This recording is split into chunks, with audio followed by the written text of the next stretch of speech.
आणि फायनली तो दिवस आला। आज पूजा आणि आई गेले हॉस्पिटलला।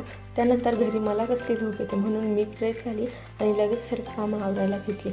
मग मला भिजवलेले बदाम दिसले जे पूजासाठी भिजवलेले होते। मग ते मी खाल्ले आणि त्यानंतर घरातली सर्व कामे आवरून घेतली। मग राया आणि बाबांनी छान असा नाश्ता केला। मग मी माझ्या आवडीची इडली खाल्ली।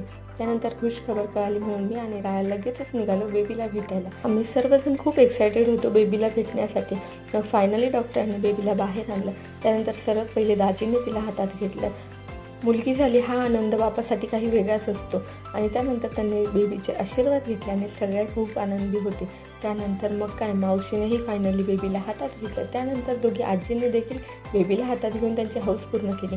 मग राया आणि मी पूजाला भेटलो, ती पण ओके होती। मग काय तुझा तर आनंद काही वेगळाच होता भाची झाली म्हणून। मग तिने केक आणलेला आणि आम्ही सगळ्यांनी मिळून केक कटिंग केला आणि लक्ष्मीचे स्वागत केले।